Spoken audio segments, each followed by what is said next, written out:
the frustrating side of that to me was like, look, man, I didn't need you guys. Yeah. I could have done it all. I was already doing it all. I didn't need you to come in. I did you the favor. In this podcast with Brian Shaw and Robert Oberst, Brian describes how it was a nightmare working with East versus West, and apparently they didn't show him gratitude. So I want to take a look at this clip here that I thought was pretty relevant.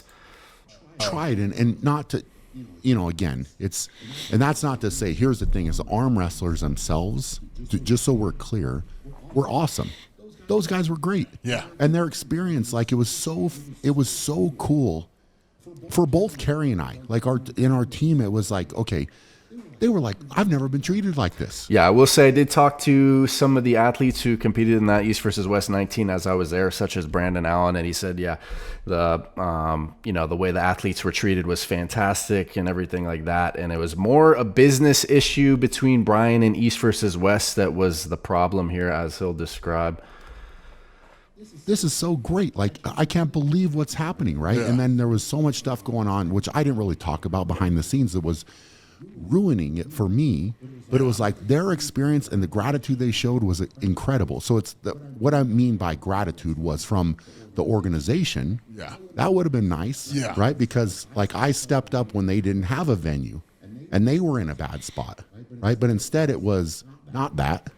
Right. And that's what is.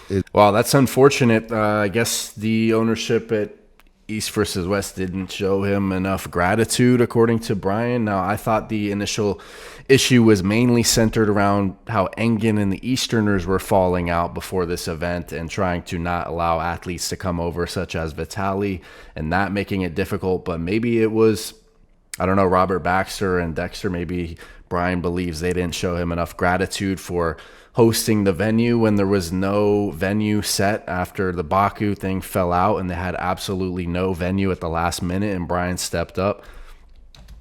Is the frustrating side of that to me was like, look, man, I didn't need you guys. Yeah. I could have done it all. I was already doing it all. I didn't need you to come in. I did you the favor, right? Like, I was the one that, and then there's so many things that came out of that, which you were, I think, actually good for the sport, right? So I put my foot down about a lot with the arm wrestling. So, like, the challenge flags, I said I'm and not. And the repeat videos or whatever too. Yeah, the challenge flags were fantastic implementation, I would say. The screen on the side, there's a and lot having the referees, having certain dedicated referees looking at the camera at all times was also another fantastic thing they implemented. Things that were implemented, and I said I'm not accepting not doing this because it's my event. Yeah. So you can either, I don't really care. We're doing it, right? Yeah. So, like, and those were all everything was an argument. Yeah. Everything was a battle. Wow. So you wouldn't realize that was the case. I mean, I had assumed the whole thing was centered around the problems with Engen falling out and all the Easterners falling out, but maybe it was, the current management at East versus West. Brian says everything was an argument. So, I mean, in good news, Brian did say in this podcast that he's still training, he's still practicing for arm wrestling, and he's still pretty committed on the sport. So that's pretty fantastic to hear. And hopefully, we'll see him in a super match at some point in the near future. And he can run his own arm wrestling event at the Shaw Classic and do it his way, I think would probably be the best solution. And he can just compete wherever he wants as an athlete. He doesn't have to get the business side of things mixed up into that. So I think that makes complete sense. But watch the podcast for yourself. I'll put the link in the description. This is definitely just a segment I wanted to highlight there. Let me know your thoughts in the comment section, guys, and hit like.